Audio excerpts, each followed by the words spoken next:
Hi friends, welcome to my YouTube channel ESM Thambis. இன்றைக்கி நம்ம எதை பற்றின வீடியோ பார்க்க இருக்கோம்னா இப்போ 8th Pay Commission பற்றி நிறைய Tamil news paper Tamil news சேனலில் நிறையா வந்துக்கிட்டு இருக்கு.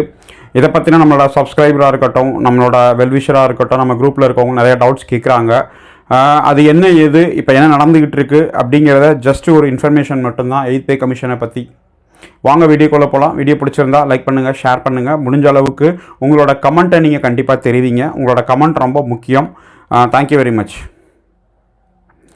ஃப்ரெண்ட்ஸ், 8th Pay Commission உங்கள் எல்லாருக்குமே தெரியும். இதை பற்றின நிறையா ஃபேக் நியூஸ், மேக்ஸிமம் இதை பற்றின வர ஃபேக் நியூஸ் தான் அதிகமாக வருது. அதனால் வாட்ஸ்அப்பில் வர நியூஸையும் அன்ஆத்தரைஸ் நியூஸையும் எதையும் நம்பாதீங்க. அவங்களா ஜென்ரேட் பண்ணி நிறையா போட்டுக்கிட்டு இருக்காங்க. அஃபிஷியலான நியூஸ் அரசாங்கத்தில் இருந்து கண்டிப்பாக வரும். அப்படி வரும்போது கண்டிப்பாக நம்ம தெரிவிப்போம். அடுத்து இப்போ நம்மளோட தமிழ் நியூஸ் சேனல் 2-3 நியூஸ் சேனலில் வந்திருக்கு. நியூஸ் பேப்பர் கட்டிங்கில் வந்திருக்கு. 8th Pay Commission பற்றி இவ்வளோ கிடைக்கும் அவ்வளோ கிடைக்கும்னு சொல்லி இப்போ நான் போடுறேன். இப்போ நீங்கள் பார்த்தீங்கன்னா தெரியும், இதில் அவங்களோட 2.86 அந்த ஃபிட்மெண்ட் ஃபேக்டரை வச்சு அவங்க இதை கால்குலேட் பண்ணியிருக்காங்க.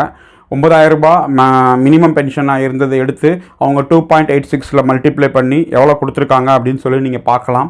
இதுக்கு அடுத்து இது 1/1/2026 இம்ப்ளிமெண்ட் ஆகும் அப்படின்னு சொல்லி அரசாங்கம் சொல்லியிருக்குது அப்படின்னு சொல்லி இதை தினமலர் அப்படின்னு நினைக்கிறேன், தினமலர் நியூஸ் பேப்பரில் அவங்க அஃபிஷியலாகவே பப்ளிஷ் பண்ணியிருந்தாங்க. அந்த கட்டிங்கை நான் போடுறேன். பார்க்காதவங்க நீங்கள் பார்த்துக்கோங்க. இது ஜஸ்ட் ஒரு இமேஜினரி மட்டும்தான். இது எங்கேயுமே ஆத்தரைஸ் கிடையாது. இது அவங்களுக்கு கிடச்சிருக்க ஒரு சோர்ஸில் இருந்து அவங்க சொல்லியிருக்காங்க.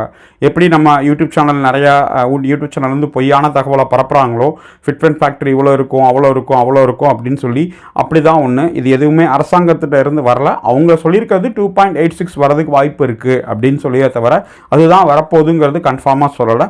அதனால் நீங்கள் இந்த மாதிரி ஃபேக் நியூஸை நம்பாதீங்க. எது உண்மையோ அதுதான் உண்மை.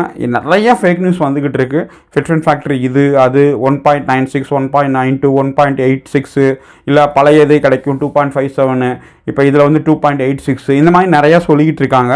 அதனால் இன்னும் பே கமிஷன் உட்கார வைக்கல. அஃபிஷியலாகவே உட்கார வச்சு அதுக்கான போர்ட் ஆஃப் டைரக்டர்ஸ் அதுக்கான இன்சார்ஜ் பேசி அவங்க இன்னும் எவ்வளோ நாள் டைம் எடுத்துப்பாங்கன்னு தெரியாது. அதுக்குள்ளவே நம்மளுக்குள்ளவே இவ்வளோ வரும் அவ்வளோ வரும் அப்படின்னு சொல்லி ஒரு விதமான ஒரு புகைச்சலை ஏற்படுத்திக்கிட்டே இருக்காங்க. நிறைய பேர் சொல்கிறாங்க, சார் பென்ஷன் நிப்பாட்டிடுவாங்களா, பென்ஷனுக்கு கிடைக்காதா, இல்லை பே கமிஷனுக்கு வந்தால் அதுக்கப்புறம் அலௌன்சஸ்லாம் நிப்பாட்டிடுவாங்களா, நம்மளுக்கு தான் ஓஆர்ஓபி கிடைக்கிது அப்படின்னு நிறைய கேள்விகள் கேட்குறாங்க. அது எல்லாத்துக்குமே ஆல்ரெடி நம்ம வீடியோ போட்டாச்சு. அதனால் பென்ஷன் இருக்கிற எல்லாருக்குமே 8th Pay Commission கண்டிப்பாக கிடைக்கும். இப்போ நீங்கள் எவ்வளோ பென்ஷன் வாங்கிக்கிட்டு இருக்கீங்களோ அதோட ஃபிட்மெண்ட் ஃபேக்டரை மல்டிப்ளை பண்ணி உங்களுக்கு கண்டிப்பாக கிடைக்கும். இப்போ ஃபிட்மெண்ட் ஃபேக்டரி எவ்வளவு, எப்படி அதை கால்குலேட் பண்ண போகிறாங்க அப்படிங்கிறது தான் கேள்வி. அதை அந்த நிர்வாகத்தில் இருக்க அதிகாரிகள் உட்காந்து அவங்கக்கிட்ட என்ன கோரிக்கைகள் வைக்கிறாங்க, அரசாங்கம் என்ன செய்ய போகுது, இவங்க கொடுக்குற ரெக்கமெண்டேஷன் அரசாங்கம் ஏற்றுப்பாங்களா, இல்லை அதை ஏதாவது கரெக்ஷன் பண்ணுவாங்களா அப்படிங்கிறத இனிமேல் தான் வர காலத்தில் தெரிய வரும். அதனால் வெயிட் பண்ணுங்கள். அவசரப்பட்டு நீங்கள் எதையும் மனசில் கற்பனை பண்ணிக்காதீங்க. அதே மாதிரி தேவையில்லாத அன்வான்ட் 8th Pay Commission சம்மந்தமாக ஒரு லிங்க்கோ, ப்ளூ கலரில் வரும் லிங்க்கோ, இல்லை ஒரு டேபிளோ, இதை கால்குலேட்டரோ இந்த மாதிரி ஏதாவது வந்துச்சுன்னா நீங்கள் கிளிக் பண்ணாதீங்க. சமீப காலமாக நிறையா பேர் இந்த மாதிரி பே கமிஷனை வச்சு நிறையா ஃபேக் லிங்க் க்ரியேட் பண்ணி அக்கௌண்ட்டை பணம் இழந்திருக்காங்க. நார்த் இந்தியாவில் நிறைய பேர் இழந்திருக்காங்க.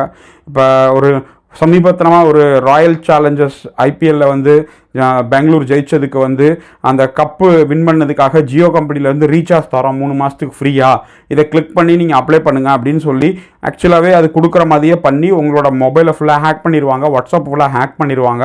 அந்த மாதிரி ஃபேக் நியூஸ் ஏதாவது செஞ்சிச்சு அப்படின்னா கண்டிப்பாக எந்தவித லிங்க்கையும் தொற்றாதீங்க.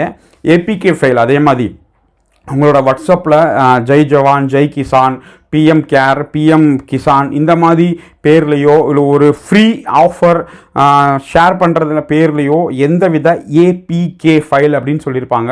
அந்த ஏபிகே ஃபைல் எது வந்தாலும் கிளிக் பண்ணிடாதீங்க. அதுக்குள்ளே ஒரு வைரஸ் இருக்குது. அந்த வைரஸ் உங்களோட மொபைலில் இருக்க வாட்ஸ்அப்பையும் உங்கள் கேலரியும் இமேஜையும் ஹேக் பண்ணிடுவாங்க. சமீப காலமாக இது ரொம்ப நடந்துகிட்டு இருக்குது. அது உங்களுக்கே தெரியாமல் நீங்கள் எத்தனை குரூப்பில் இருக்கீங்களோ எல்லா குரூப்லையும் ஆட் பண்ணிடுவாங்க. நான் ஒரு நம்பிக்கையான ஒரு ஆள் போட்டாங்கன்னா அவர் சார் போட்டால் கரெக்டாக இருக்கும் அப்படின்னு சொல்லி அதை ஓப்பன் பண்ணி பார்ப்பாங்க. யாரெல்லாம் ஓப்பன் பண்ணுறாங்களோ கிளிக் பண்ணிட்டாலே அது ஆட்டோமேட்டிக்காக ஹேக் ஆயிரும். நீங்கள் ஒன்றுமே செய்ய வேணாம், ஜஸ்ட் டச் பண்ணால் போதும், வேறு ஒன்றுமே செய்ய வேணாம். அதனால் இந்த மாதிரி ஃபேக் நியூஸையும் ஃபேக் லிங்க்ஸையும் யாரும் நம்பாதீங்க. குறிப்பாக நம்மளோட சேனல் சப்ஸ்கிரைபராக இருக்கட்டும், நம்ம சேனலை பார்க்குறவங்க ஆகட்டும், நம்ம வாட்ஸ்அப் குரூப்பில் இருக்கவங்களாகட்டும், பெண்களுக்கும் நீங்கள் கைட் பண்ணுங்கள், குழந்தைங்களுக்கும் கைட் பண்ணுங்கள். சரியான விஷயத்தை மட்டும் பண்ணுங்கள், வேறு எதையும் பண்ணி மாட்டிக்காதீங்க. அதான் அந்த வீடியோவோட நோக்கம். தேங்க்யூ வெரி மச் வாட்சிங் திஸ் வீடியோ. ஜெய் ஹிந்த்.